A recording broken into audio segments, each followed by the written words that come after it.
मित्रांनो, आज घरी ठरलं मस्तपैकी डोसा पार्टी करायची. सर्वप्रथम तांदूळ आणि उडदाची डाळ भिजत घातली. नंतर मिक्सरमध्ये छान वाटून पीठ रात्रभर झाकून ठेवलं.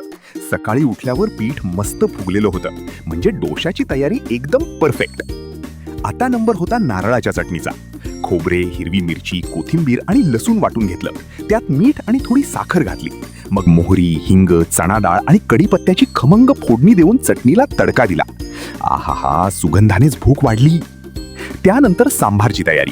तुरीची डाळ, टोमॅटो आणि कांदा कुकरमध्ये घालून 4 शिट्ट्या दिल्या. डाळ शिजल्यावर सगळं मिश्रण मस्त घोटून घेतलं. दुसऱ्या भांड्यात तेल गरम करून मोहरी, हिंग, कढीपत्ता, लाल मिरची आणि हळदीची फोडणी दिली. त्यात शेवग्याच्या शेंगा घालून थोड्या परतल्या. पाणी घालून त्या मऊ शिजवल्या आणि त्यात डाळीचं मिश्रण घातलं. शेवटी मीठ, थोडी गूळ पावडर आणि चिंचेचं पाणी घालून सांभारला एक छान उकळी दिली. मस्त झणझणीत आंबट गोड सांबार तयार. आता खरी मजा सुरू झाली, डोसे बनवायची. आईने डोशाचं पीठ मस्तपैकी फेटून दिलं आणि तवा गरम करून डोसे बनवायला सुरुवात केली. मुलांच्या फरमाईशी तर भारीच होत्या. कोणाला प्लेन डोसा, कोणाला पिझ्झा चटणी आणि चीजचा ट्रँगल डोसा, तर कोणाला टोमॅटो कांद्याचा गरमागरम उत्तपा. मग एकेकाला गरमागरम डोसा, बाजूला चटणी आणि सांभार वाढलं आणि मुलांनी डोसा खाऊन अशी मस्त दाद दिली. सगळी मेहनत सार्थकी लागली.